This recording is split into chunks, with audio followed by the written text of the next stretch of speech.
London. CNN Business. Britain has threatened to walk away from trade negotiations with the European Union if sufficient progress hasn't been made by June, raising the stakes just days before the country begins crucial talks with its largest export market.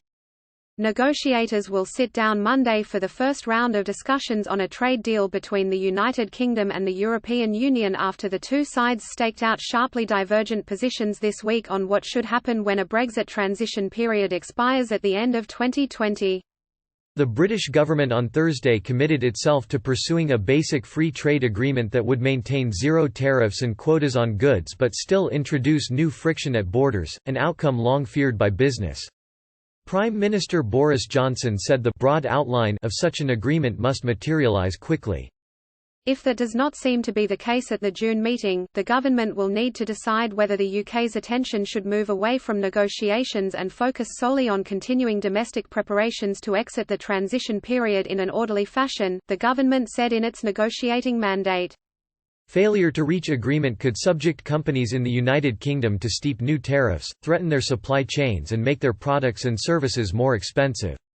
UK business groups have strenuously warned the government against such an outcome.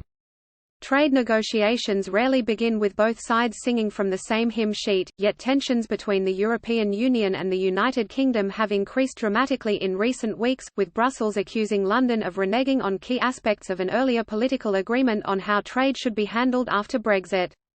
Johnson has made clear he does not intend to follow the bloc's rules and regulations or accept any oversight from the European Court of Justice, positions that are reflected in the official UK negotiating mandate. Instead, the Prime Minister wants a deal similar to the one the European Union has with Canada. That deal offers tariff-free trade in most goods, and removes barriers in some services, without requiring Canada to align tightly with EU standards. Brussels, meanwhile, insists that Britain must agree to a set of rules to secure preferential access to the bloc's huge single market, and that it's not prepared to merely trust that the United Kingdom won't cut food safety or environmental standards in the future to gain a competitive advantage. Michel Barnier, the chief EU negotiator, points to commitments Britain has already made.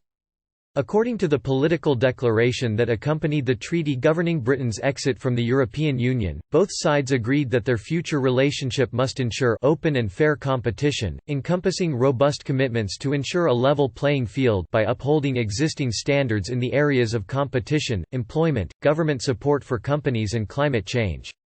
These commitments should prevent distortions of trade and unfair competitive advantages, the declaration continued. British Prime Minister Boris Johnson outlines his government's negotiating stance with the European Union after Brexit. In a speech on Wednesday, Barnier made clear that Johnson would not be granted a trade deal that mirrors the agreement between the European Union and Canada because Britain is on the bloc's doorstep and the two have a much larger trading relationship. Our relationships with the UK and with Canada are worlds apart, he said, noting that a flight between Brussels and London takes 70 minutes while flying to Ottawa requires more than 10 hours in the air. That view was rejected Thursday by UK Minister Michael Gove. The EU has argued that the UK is a unique case owing to its geographical location.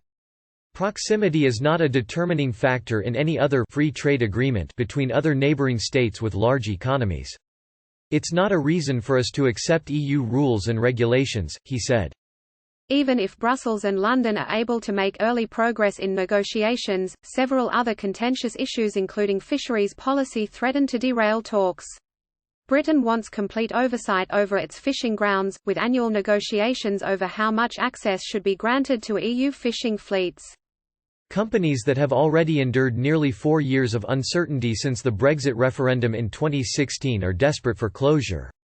Ali Renison, head of Europe and trade policy at the Institute of Directors, said in a statement that only a quarter of her organization's members think there is enough time left to secure a satisfactory agreement, and for their businesses to adjust.